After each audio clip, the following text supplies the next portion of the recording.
have a joint RICSEC meeting and see how we can address these underlying issues. Thirdly, His Excellency John Dramani Mahama, after assuming power, engaged the Bawku. He went to Bawku and he came to Nalerigu. And I think that that was a positive step.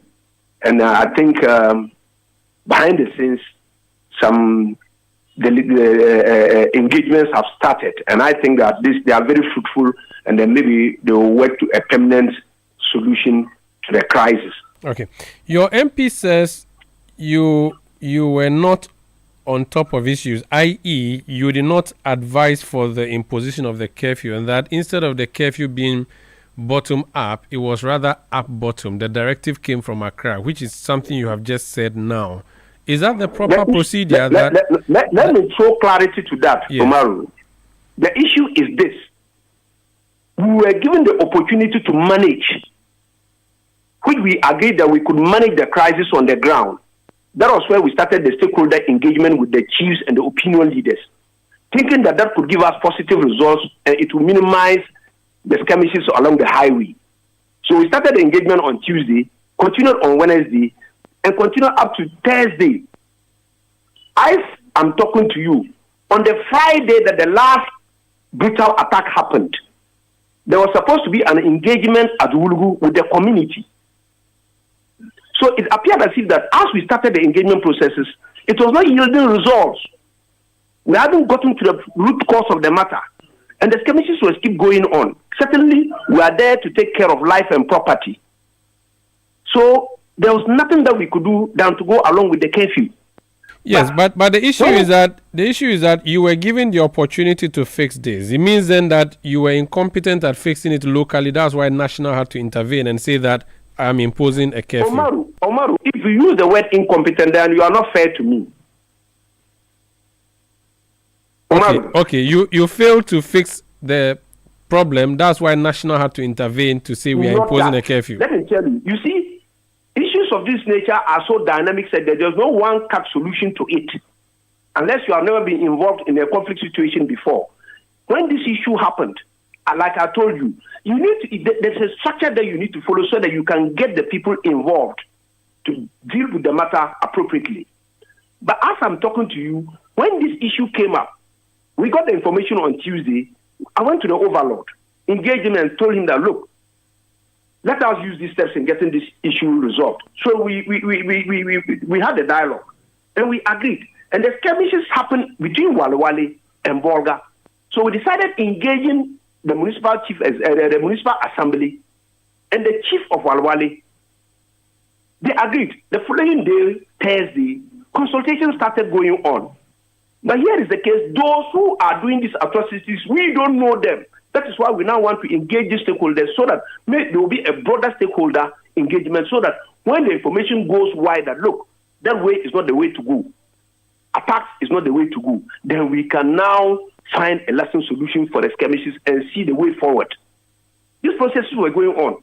While the skirmishes were going on, we don't know that. If we had known them straight, why not? We go ahead and arrest them and stop it. Okay. This thing you keep referring to as skirmishes. How many lives has this skirmishes or have these skirmishes claimed so far? Well, the first instance, the first one that started on Monday, 3 lives were lost. That was in Wungu. Then after that, there was another one which happened in Walawale town. That one, no life was lost. It was only the bus that was bent. Then, subsequently, the third one happened just at the outskirts of Walawale. That one, a gentleman died in the hospital, others sustained injuries, and a baby also died because the bus was set ablaze, and a baby died inside the bus. The bus burned the baby to death. So, to the best of my knowledge, but after that, I heard there were some other isolated deaths that also occurred as a result of those skirmishes on the road. And to add up, when I went engaging the chief in Walawale to tell me that, look, this is the real situation, I went to the hospital to visit those who were in the bus that got bent, and others. I hear that they were also brutalized by the security forces who were around for not trying to give. I don't know. I don't really get the right. They were at least malhandled. So I went to the hospital, greeted them, took care of their hospital bills, and from there I decided going to the Nayiri, the Durana's house, to greet him and also brief him that look, the situation is gradually going out of hand, and for that matter, there's an imposition of a curfew. And once there's an imposition of curfew, it is good for us to see how we can comply with it. Once we are complying, then we'll see how subsequently it can be reviewed. I was in the palace when there was an attack on the palace. Because of the imposition of the curfew, I was held hostage. And the combined team of the military and the police came and rescued me out of the palace. As a result of that, I lost my own brother in Walawale. Wow! Due to the attacks. You lost your brother as a result of the attacks? Yes. Our condolences. That's sad. Thank you. Your MP says if you believe that curfew was the way out and the best solution, why haven't you imposed curfew on Zebila and Binduri? Why are you imposing that on Walewale? Because if your basis is what you have said, a similar thing happened in Zebila too. Well, I can't tell. I don't know whether there's curfew there or there's no curfew there, so I cannot speak for them. This is where I am. But I know that in Bawku there is curfew. He mentioned Zebila, not Bawku. He said that a bus was and I'm bent saying in that Zebila I too. cannot speak to Zebila, and I cannot speak to whatever he's talking of. This is where I am working. Okay. I am the regional minister for North East region. Okay. And these issues came, and we tried resolving it. Okay. I went to the bottom to see how we can find ways of resolving it. Let me just it couldn't. Let me just put two more issues that the MP raised before you go. He Right. said he was not consulted. Of course, by law he needn't be consulted, but because you have talked about a number of consultations you engaged in as a member of parliament, maybe the expectation would be that he should have been consulted too. Why was he not consulted? You know, I told you about the underlying issues. We started the process. It's a process. It's not an event. And we started at the assembly. From the assembly, we moved to the palace. So we thought, yes, the process that we have taken could have mitigated the effects that we are looking at. Little do we know that it will escalate up to that level. But certainly, yes, we would have gotten to him. Because me, I have an open door policy. And I said, I will keep engaging my lawmakers. All my 6 MPs in my region, I've got a policy that I have to be engaging them always. But this is an issue. It was a process. Little did we know it will get to that level. Okay. It was only when it got to that level we realized that, no, yeah, this is the situation. We are already there. So you're on the way to consult him as well. Consulting him could have resolved the problem. Why not? It's not a difficulty reaching out to him. Very well. Last question. He said that instead of bringing soldiers to maintain a curfew in the town, you could have done escort services so that people would be able to move around and do their business, because there are people who engage in night business, 24-hour economy, as your government is planning to introduce. You are undoing... But to the best of my knowledge, he knows very well that there were escort services within the Walawale jurisdiction. It was ongoing, but yet it was happening. But this time, the numbers have been added. And let me tell you, when I was held captive, it was combined military and police that rescued me.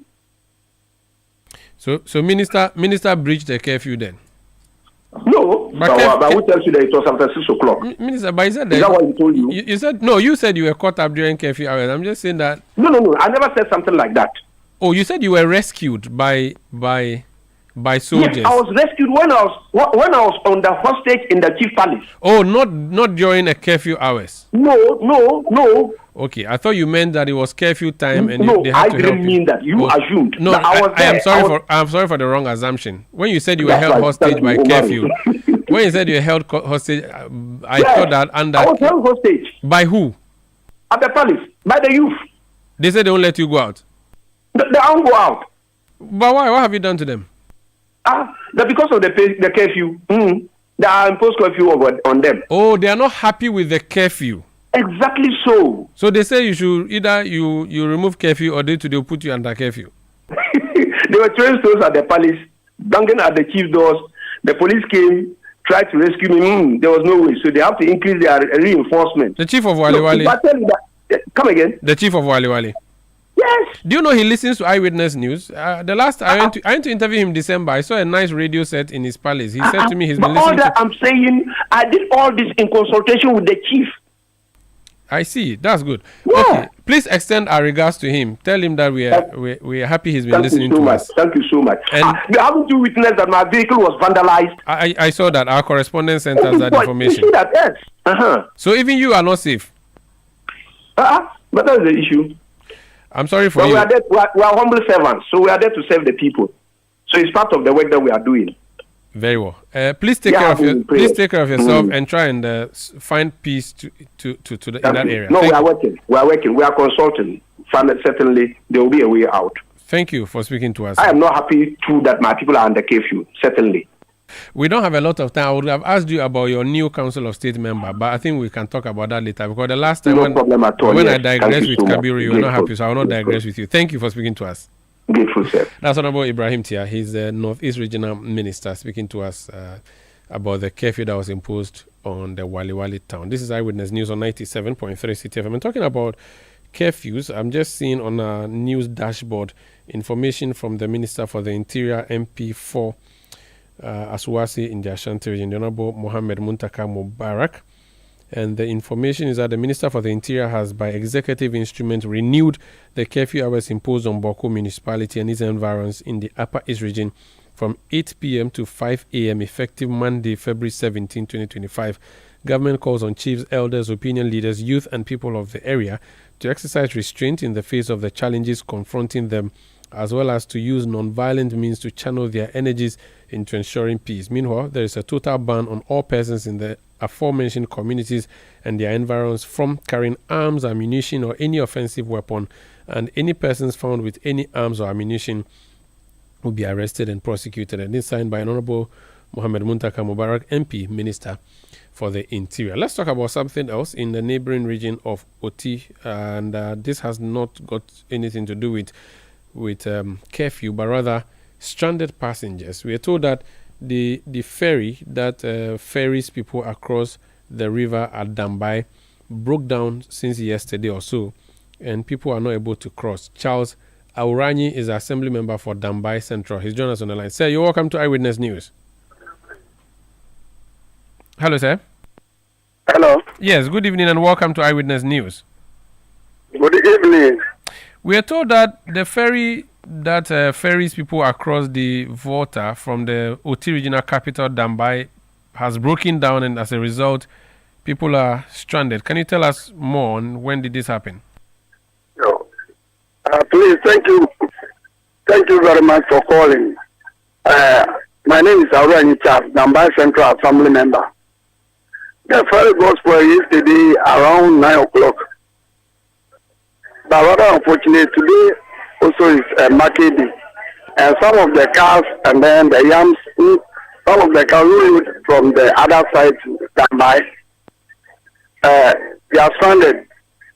And the whole market is so worried as well. And those who are from Accra to Dambai to cross the lakeside to, Karachi, Wellington, and other towns, they are all stranded. So we are pleading the VRA to take note of that, so that anytime there is a problem, they should try as much as possible to solve the problem for us. We are having two ferries here. One goes for it's about, let me say, 3 or 4 months ago, and we are only using one. The one to, in fact, they are doing well. The workers are doing well. Just that it goes for, that is why things are not other. So you said it broke down. You said it broke down yesterday, 9 o'clock, morning or evening? Yes, morning. So where is it? Is it? Did it move onto the water before it broke down, or it was at the river bank and then it broke down? No, the went one. How do you call it? One first crossing. Mm-hmm. The second crossing that is Gospel, but it's how do you call it? The ramp? The ramp that the cars will move on before they get inside the pantry. That goes for.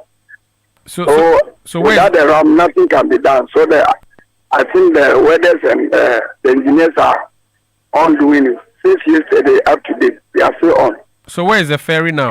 Is it in Dambai or is it? It's at Dambai.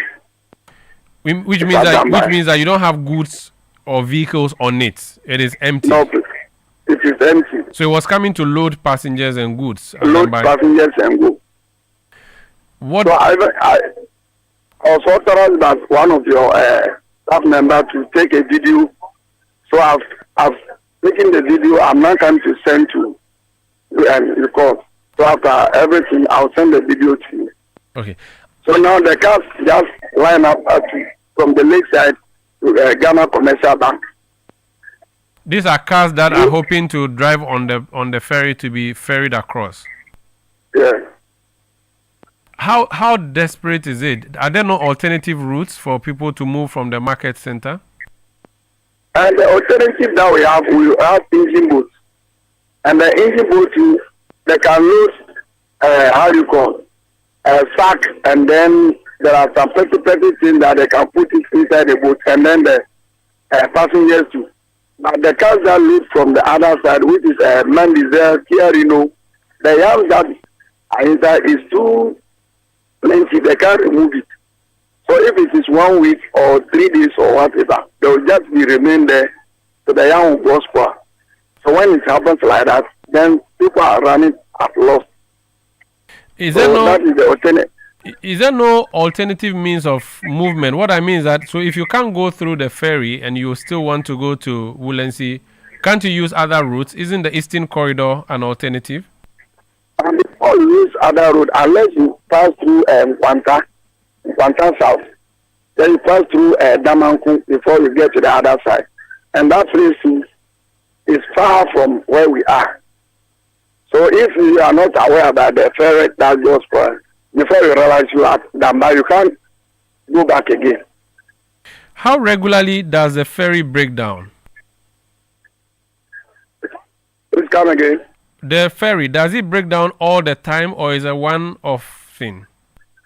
Oh, if I'm not lying, 2 or 3 months, it normally goes for 2 or 3 times. So at least once every month? Once every month. At times 2 weeks, it goes for once. Like that. But when it just goes for, even just after 1 hour, you may think it's 3 or 4 days. Because that is where the cars have been passing all the time. And we have the buses from Accra to other side. Every busy day, which is 8 buses that cross. Every busy day, another 8 buses that comes. So when it happens like that, and then the other, Mandizel and then Kiarinos, and when they just add it, then it means everything has lost for I see. Now, what they are doing, the welders, do you know how long it will take before they finish fixing this problem? For that one, as I'm speaking, I can't tell. But they started this morning, and they are still on.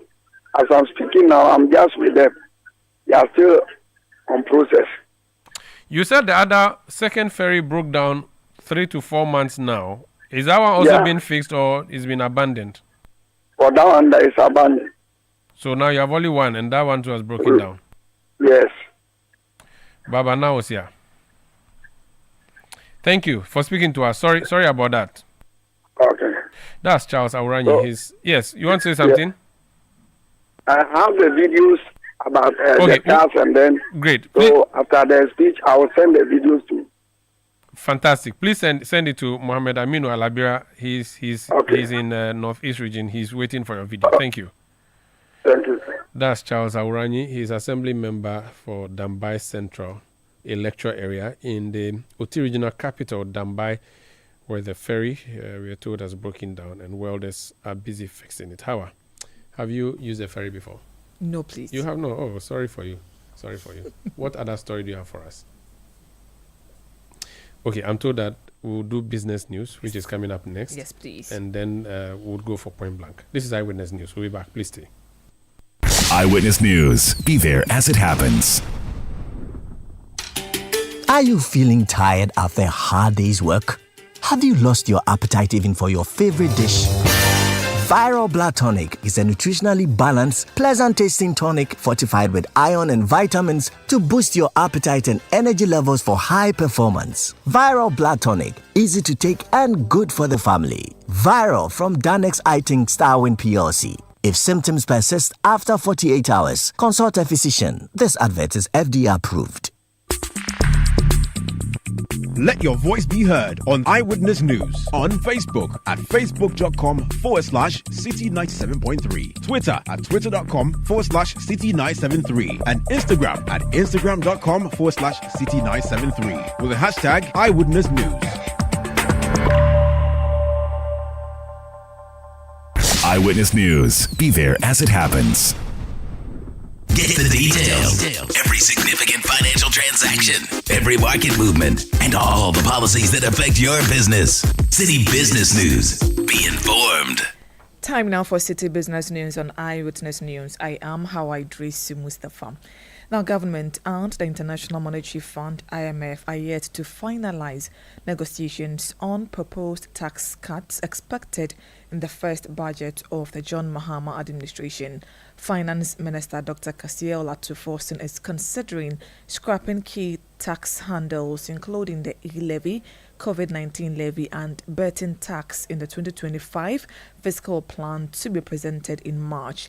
Last week, an IMF mission team met with government officials to review the country's macroeconomic development and discuss policies shaping the upcoming budget. However, talks are expected to continue in the coming weeks as both sides engage to strike a balance between tax relief and revenue sustainability. But what's at stake if these taxes are removed? There is more in this report. The scrapping of these tax handles could result in an estimated 6.4 billion Ghana cedis revenue loss in this year alone. The e-levy is projected to generate 2.4 billion Ghana cedis this year, up from the 2.1 billion Ghana cedis raised in 2024. The COVID-19 levy is set to bring in 3.97 billion Ghana cedis, an increase from the 3.1 billion Ghana cedis in 2024. In total, these two tax streams alone were to add an extra 1.2 billion Ghana cedis to government's revenue in 2025. With their planned removal, there are fears that Ghana may be forced to rely more on borrowing, which could worsen the country's already precarious debt situation. In a broader picture, removing the e-levy and COVID-19 tax is projected to result in a 22.15 billion Ghana cedis revenue loss between 2025 and 2027 at the time of Ghana's ongoing IMF-supported program. This development poses serious threats to fiscal sustainability as the levies are projected to peak from 2025 to stabilize government finances amidst the ongoing economic pressures. While the scrapping of these levies, according to the government, is to provide relief to businesses and households, there is a concern that without clear alternative revenue measures, Ghana's fiscal stability could be undermined. The IMF, which has stressed the importance of sustainable revenue generation under its support program, will scrutinize the feasibility of these proposed tax cuts before any form of agreement. The bigger question, how the government plans to plug the gap without resorting to excessive borrowing. The finance minister said government will not introduce any new taxes in the upcoming budget. It will ensure compliance and efficient revenue mobilization rather than tax hikes. With the 2025 budget around the corner, one thing remains clear for the government, that is easing fiscal pressures and maintaining critical revenue streams. Nilate Late with that Business Desk report. Economic watchers have commended the government for the decision not to explore an extension of Ghana's current $3 billion extended credit facility with the International Monetary Fund program. President John Dramani Mahama confirmed that his administration has no immediate plans to extend the program, which is set to conclude in May next year. Speaking to City Business News, economist Professor Peter Korte opined that the decision by the president is the right call.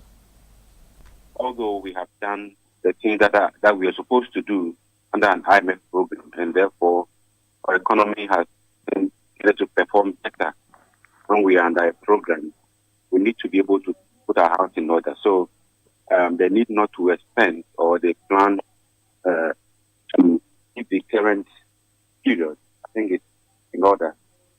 Maybe when we are getting closer, a year or 6 months towards the end of the program, we can assess and decide whether we want to extend the program. But I think it's early days. We need to be more domesticated. We need to promote domestic resource mobilization. We need to put our house in order. We need to be fiscally prudent.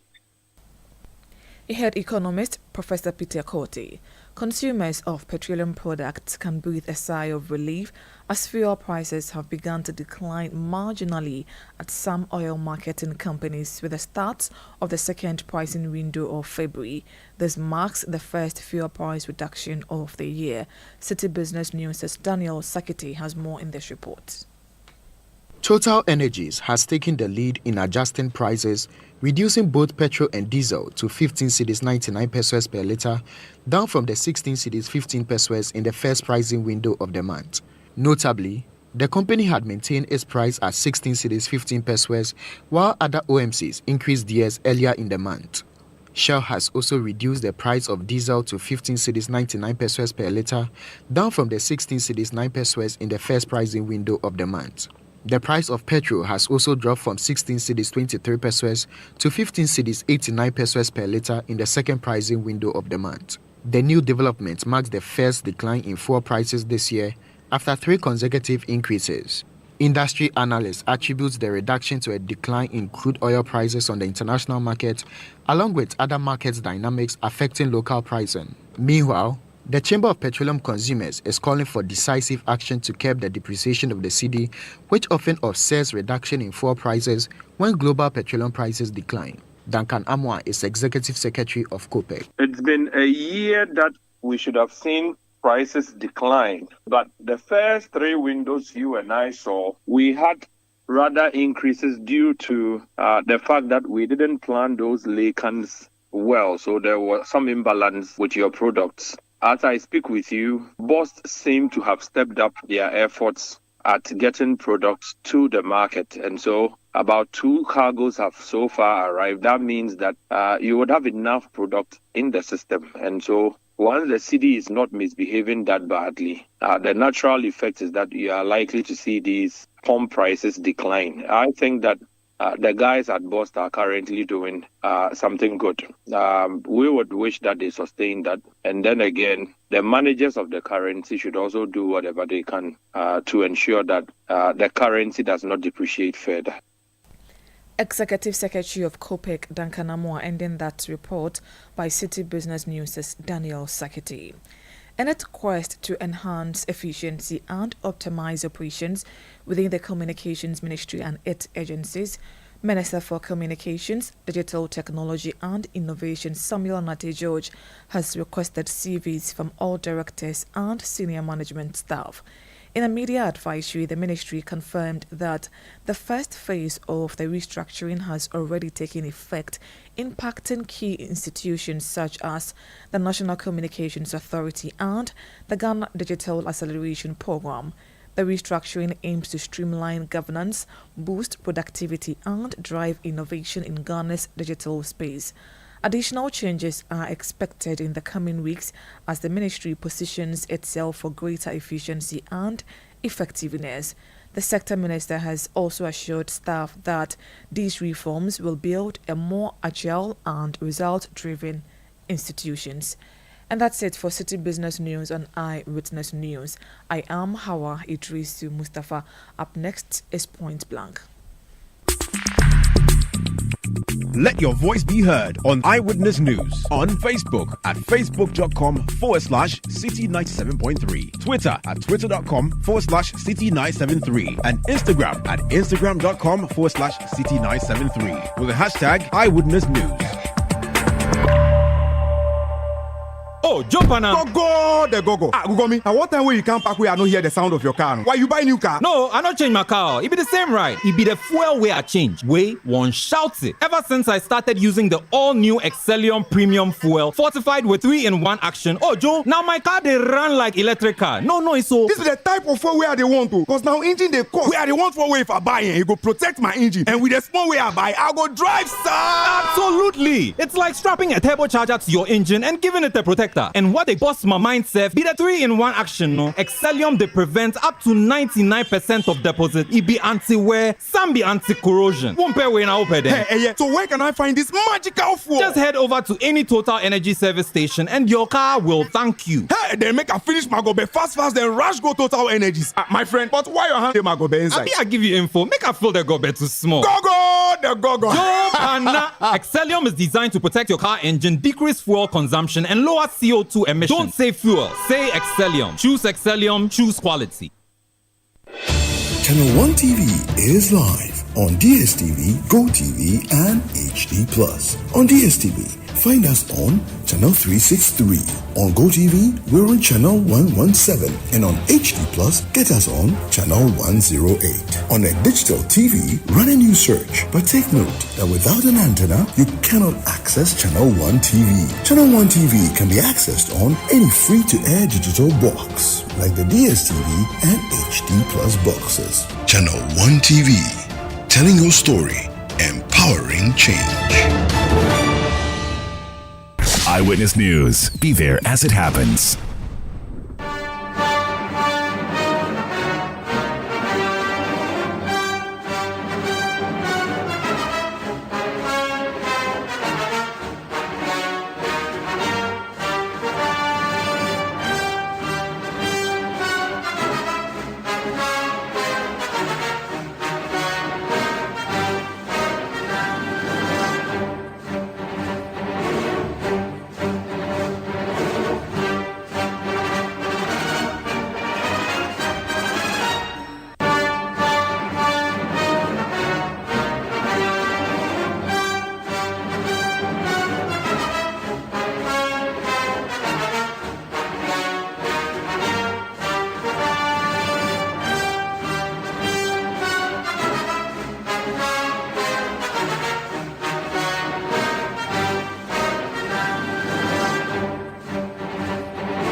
This is Point Blank on Eyewitness News. My name is Umaru Sandamado. Tonight on Point Blank, we'll tell you what President Mahama has been up to on his travel to Eastern Africa.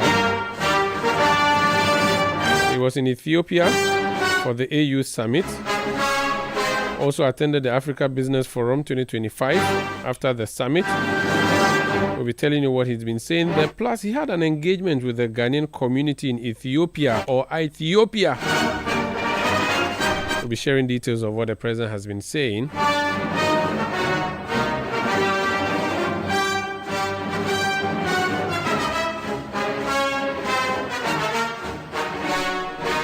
Meanwhile, over the past 8 years or so, all PTAs, the Aspirant Teacher Associations in senior high schools, stood dissolved. under the free SHS program. Now we have a new government and a new minister for education, MP for Tamale South. He's been saying some things about PTA. Let's just listen to that.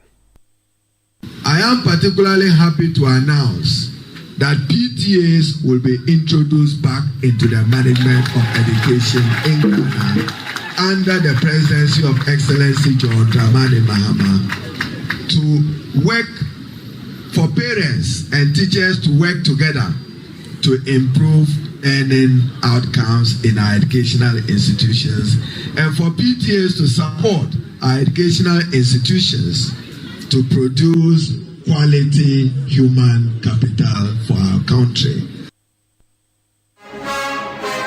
So that's the Honorable Haruna Idrisu, his Minister for Education, MP for Tamale South, talking about PTAs. Now that we've heard him, let's hear from his boss, President John Dramani Mahama. He spoke in Ethiopia at the Africa Business Forum 2025. In a crisis, the first thing you do is to focus on stabilizing, and so that's what we're focused on. Bringing interest rates down, bringing inflation down, stabilizing the currency, dealing with the debt overhang, and that's where our focus is for now. But at the same time, to analyze the factors that got Ghana into this place in the first place, and put in the steps that ensure that we don't end up here again. And so that would entail looking at the Fiscal Responsibility Act and strengthening it, looking at the Public Financial Management Act and strengthening it, so that tomorrow we don't have a situation where a minister, goes onto the Eurobond market and borrows 11.5 billion over 5 years and puts most of it into consumption. Those are some of the things we need to look at. We need to look at our debt management department and strengthen it so that it's able to provide information to the public on what our debt trajectory is and keep it being below a certain ceiling.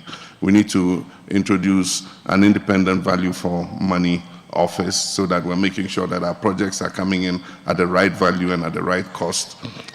We need to make sure that we cut out waste, reduce corruption. Those are all things that have to be dealt with. And that's what the new government is struggling with. But talking about trade and adding value, which is why we're here, I think that we must look at the comparative advantages we have as Africa and unashamedly exploit those advantages. And I can see that in the place of agriculture and agribusiness. I can see it in the area of our natural resource endowment. How are we indigenizing these natural resources? In the past, we didn't have capital, we didn't have the technology. And so large multinational companies came and took huge concessions, and they exploited it to their advantage. A lot of the benefits from exploitation of our natural resources went to the metropolitan capitals. Today, the capital is available if you want it and you look for it. Today, the technology is available. We have situations in Ghana where in the gold mining industry, the bulk of the mining actually is done by indigenous companies. You find a multinational company only where the gold is being poured. And so if we do all the mining, we do the drilling, we do the blasting, we do the crushing, we fill the crushing plants. We can do the last mile of also pouring the gold and making sure that the benefits of that gold come to our country. The same with cocoa. We've exported cocoa beans for God knows how many years, and still we export cocoa beans. There's some processing capacity, it's about 30%. We have the capacity to process almost 500,000 tons of cocoa, but we're not processing that much. We're processing at about 200,000 tons because the cocoa board that needs to be extracted believes that it gets immediate foreign exchange when the beans are traded. And we sell forward, and so they get the money in advance before we even export one bean. But bringing the value addition home will be bringing jobs back so that our young people can get jobs to do, especially putting that processing in the areas where the cocoa is grown.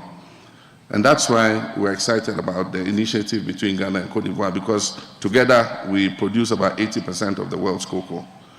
And so if we coordinate and work together, not only in terms of improving production, but also in terms of processing and bringing processing up to that chocolate, that last chocolate home, we'll create more jobs for our young people, because we all recognize that with a growing youth population, yes, it's an advantage for Africa, but if we're not creating opportunities for these young people, then it becomes a ticking time bomb. And so we need to look at all those areas. Ghana has also oil and gas. We don't have the technology to exploit the gas, especially in deep water. So you need partnerships. But once that gas has been produced, how much of the oil are we refining locally? We've done well with gas because we're using the gas to fire our thermal plants to produce electricity. And Ghana has a comparative advantage when it comes to the West African power pool to export power to our neighbors, to Burkina Faso and Niger. And so bringing on more gas, putting in an increased capacity to process that gas and produce electricity will be adding value to the natural resource and exporting that power and using some locally. One area we need to concentrate on, yes, it's good, we have the African Continental Free Trade Area, but there are obstacles to trading amongst ourselves, and that is because the trade facilitation infrastructure is not available. Roads that lead between our countries are nothing to write home about. We don't have the rail transportation.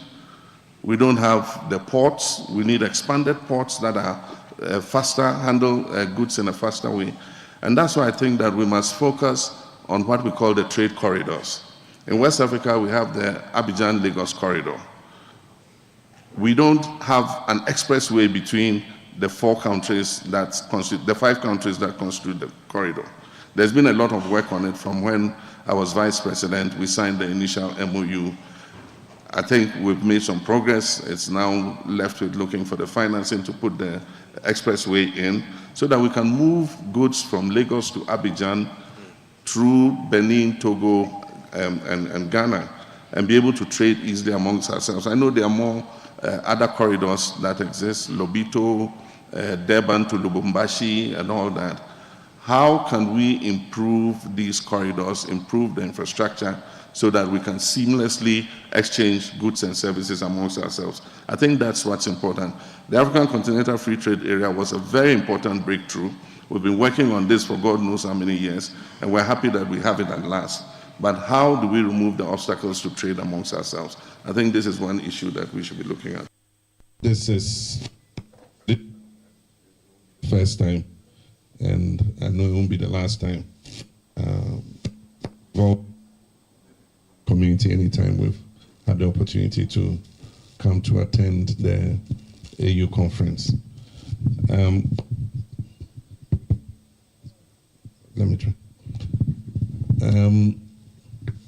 In the past, the reason for these meetings were to apprise our countrymen and women about what is happening back home, because you didn't get news from home. You could only know what was happening from home if you called back. But I'm sure you know more about what happened at home than I know, because I've been traveling for the last 4 days. So I'm sure that you even know more. So you should be briefing me. Ghana is still where it is on the Atlantic coast of West Africa, and that it is still a sovereign country. So there's no need for me to go into much detail, but to say that a new government has taken over, we had a successful election. It was a very competitive election. It took a lot of effort on both sides, but eventually the people of Ghana spoke. And what it has done is just cemented and consolidated our democratic credentials. And so today we can be proud that our country is held in very high esteem as a model of democracy, not only in Africa, but across the world. And I think that we all can take pride in that. We had a smooth transition, and I think that the pride that Ghana bears in terms of the smoothness of transfer of power, you know, from political party to political party was reflected in the inauguration by the record number of heads of state and foreign visitors who came to witness the investiture of the president and vice president. But as quickly as you know, proud as we were of that inauguration, we've had to put it quickly behind us because the task and the work ahead of us is enormous. And so I had promised before the election that within 14 days I would name all our substantive ministers, and we did that in the period that was promised. I want to thank Parliament. I want to thank Parliament and the Speaker for the speedy manner in which they approached the vetting process and approved the ministers so that they could start working. Today, as I speak, all those ministers are at post and are working in the interest of our people. We intend to hold our first cabinet meeting next week, and I'm sure that a lot of issues would be discussed. The main focus and task ahead of this government is stabilizing the economy. You all know what our nation has been through, and it's not necessary for me to recount blow by blow what should have been done and what shouldn't have been done. The net result is that we have been going through a severe economic crisis, that is in terms of a very unstable macroeconomic environment. But the problems are twin, not only the destabilization of our macroeconomy, but also the debt default. It's been one of the first time in known memory that Ghana has, had to swallow the bitter pill of telling the rest of the world that we can't pay our debts. And it comes with all the strictures of a defaulter that you have to go through. And so we had to go into an IMF program, and alongside the IMF program, do a renegotiation of our debts in order to have some of the debts taken off, a portion of it, and then stretch out the tenure for repayment. But that doesn't put us out of the woods. We have very serious payments coming up. And so the economic and finance team are working assiduously in order that we don't default again this year. There are two major payments, but those are on the domestic bonds, totally about 15 billion cedis. And we've re-established the sinking fund. And so we're committing resources into the sinking fund to make sure that when we get to those payments, the two installments will be able to pay them, and then begin to look at how we can meet the obligations for next year. The second thing is governance, and we've been practicing with our 1992 Constitution for the last 33 years, and it has served us well. I think that it's one of the best constitutions in the world, and if you look at the provisions in the Constitution, they are very progressive, and I think far better than other countries have in their constitutions. It guarantees free speech. It has a whole chapter on media freedoms and all that. And the directive principles of state policy emphasize on the protection of human rights and freedoms, and also equality of treatment of all persons, no matter their political, ethnic, or religious or gender affiliation. And so it's a very progressive constitution. But experience shows that after practicing a constitution for some time, in order that it becomes a living document, you need to look at some amendments in order that you plug loopholes that were not anticipated at the time the constitution was drawn up. And while the previous presidents attempted to do it, it's Professor Tamils who really tackled it in a strong way and set up the Constitution Review Committee. That committee did its work, presented its report, and government issued a white paper on the report and set up a Constitutional Review Implementation Committee to start the process. Unfortunately, the government lost, and the new government came in place and decided to set up another Constitution Review Committee, which did work and presented its report just at the final stages of that government. And that was after the elections. I got a report of the committee report. So what we've done is to set up a Constitution Review Planning Committee to hold a validation conference where we'll put all the reports, including the recent one that we inherited from the past government, and put it before that conference to validate the amendments. Some of the amendments are still relevant, some might no longer be relevant, and there might be new challenges that were not anticipated. For instance, in the dying stages of the last government, you had what happened between Parliament and the courts. It might help to strengthen that part of the Constitution that shows clearly who can declare a seat vacant, because the Speaker was going to declare seat vacant. The majority, I don't know whether it was majority or not, but the MPP group leader ran to Parliament and tried to restrain the Speaker. And you all know what happened. There was an impasse between Parliament and the judiciary. And so maybe the time has come for us to look at such clauses in the Constitution and tighten them and make them clearer. And so that process is ongoing. I inaugurated the committee, and they are at work. It's become important to do a reset of our democracy, our governance, accountability, and even our attitudes. Because if you look at all the opinion polling that has taken place, it did show that there was an increasing decline in confidence and faith in our democracy. And I'm sure that many of you would have noticed the strong applause that the leader of Burkina Faso had when he came for the inauguration. He showed an admiration for, the head of an unconstitutional government. And so it shows that it is important for those of us in leadership who tout democracy as the best system of government to sit up and make sure that the dividends that our people expect from democracy are received.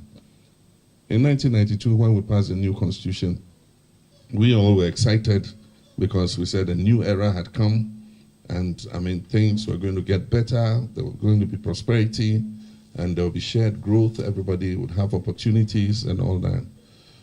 Unfortunately, it has not met our expectations. I wouldn't say that progress hasn't been made. Per capita income has grown, life expectancy has increased, but of course, the pace at which that is happening is not fast enough, especially for our growing youth population. And one of the major obstacles we face, and the major dangers, indeed is a tinderbox, is the issue of youth unemployment. Because with the Millennium Development Goals, we all committed to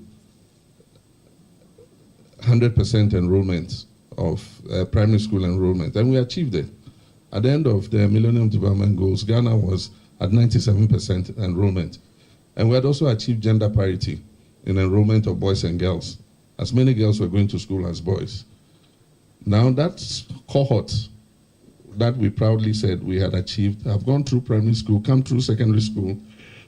Some of them are in tertiary education, and they're all coming out now in their numbers like a conveyor belt in a factory, and they're all coming out and looking for jobs.